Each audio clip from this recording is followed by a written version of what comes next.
और कोरोना के विकराल रूप लेने से पहले एक एहतियात जरूरी है, जैसा कि आपने कहा। लेकिन हम उसकी बात करेंगे, उस मर्ज की बात करेंगे जिसकी तलाश हमें है। लोग समझ नहीं पा रहे हैं, वैक्सीन लेने में अभी भी पूछते हैं कहाँ कौन वाला बेहतर होगा, कौन वाला बढ़िया है। तो खान सर, इसे आप समझा पाएंगे?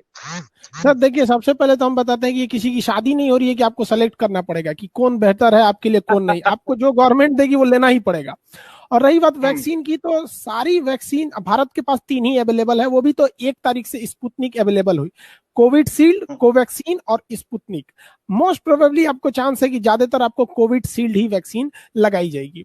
सारे वैक्सीन पावर है, बट बशर्ते अंतर किस बात का है, देखिए स्पुतनिक जितनी क्षमता आपको 21 दिन में दे देती है, भारत में बना हुआ कोवैक्सीन वही ताकत आपको 28 दिन में देगी। और जो आपको बिल्कुल। कोविडशील्ड, जिसका बहुत बड़े मात्रा में आधार पूनावाला की कंपनी बना रही है, उसको अगर आप हाँ हाँ। चाहते हैं कि उतनी ही क्षमता, उतनी ही इम्यूनिटी हमें मिले, तो आपको उसके लिए 52 से 56 दिन, मतलब 42 से 56 दिन का वेट करना पड़ेगा। तो बात हाँ बराबर ही है, बस थोड़ा सा है कि टाइम ज्यादा लगेगा। जैसे लकड़ी पे खाना बनाएंगे तो थोड़ा टाइम लगेगा, फिर गैस पे बना देंगे तो थोड़ा और टाइम लगेगा, ओवन में बनाएंगे तो तुरंत हो जाएगा। बस ये बनेगा तो खाना ही बनेगा ना।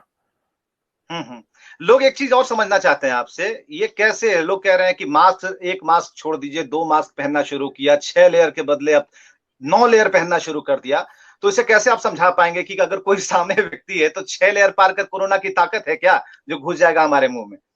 देखिए अभी क्या है, ये गाइडलाइन क्यों आई है, क्योंकि इतना मास स्प्रेड हो चुका है कोरोना ना, कि अब आपको हर दूसरे आदमी से बच के रहना पड़ेगा। पहले ये सिंगल मास्क की बात इसलिए की गई थी, कोरोना थोड़े थोड़े जगहों पे था। अभी इतना तेजी से स्प्रेड हो रहा है ना कि आपको ज्यादा बचने के लिए किया जा रहा है। हालांकि फेस शील्ड भी ज्यादा रहता है अगर आप एक सिंगल मास्क यूज करते हैं, और अगर आप फेस शील्ड यूज कर लेते हैं तो ये भी ज्यादा तक जी। ठीक लगता है, क्योंकि ये अगर हम फेस शील्ड लगा लेते हैं तो थोड़ा मतलब आगे से कोई कितना भी आता है तो इसमें गैप नहीं हाँ रहते फेस शील्ड में। तो ये भी एक सुरक्षित हाँ। आइडिया है यहाँ पे। लेकिन सबसे जरूरी चीज समझने की क्या है कि अभी आपको जो करना है 15 से 20 मई तक कीजिए। रीजन समझिए, जब गर्मी के दिनों में सूरज निकलता है ना, तो वो सूरज जब पीक पर पहुंचता है, तो जब सूरज चढ़ रहा होता है तो उसमें बहुत गर्मी रहती है। लेकिन वही 2 बजे के बाद जब ढलने रहता है तो वो सूरज में रोशनी रहती है, वो गर्मी, वो जलन नहीं रहती है। बट वही होता है कोरोना के साथ, जब ये पीक पकड़ रहा होता है ना, तो बहुत पावरफुल रहता है, बहुत हाईली पावरफुल रहता है। और जब ये पीक से डाउन होता है ना, तो आप ये मत देखिए कि मरीजों की संख्या डाउन हो रही है, वो कोरोना की ताकत भी डाउन होती रहती है। तो अगर हम पीक जी। में पकड़ा गए, इधर पकड़ा गए, हम्म। तो फिर समझिए कि बहुत दुर्दशा होने वाला है। और डाउन के वक्त में पकड़े जाएंगे तो फिर हमारे मतलब क्या बताएं कि बहुत जल्दी आराम हो जाएंगे। अब खुद समझिए कि भारत में सितंबर में पीक आया था, पिछला जो 2020 वाला था, 97,800 ठीक है। के लगभग केस आए थे।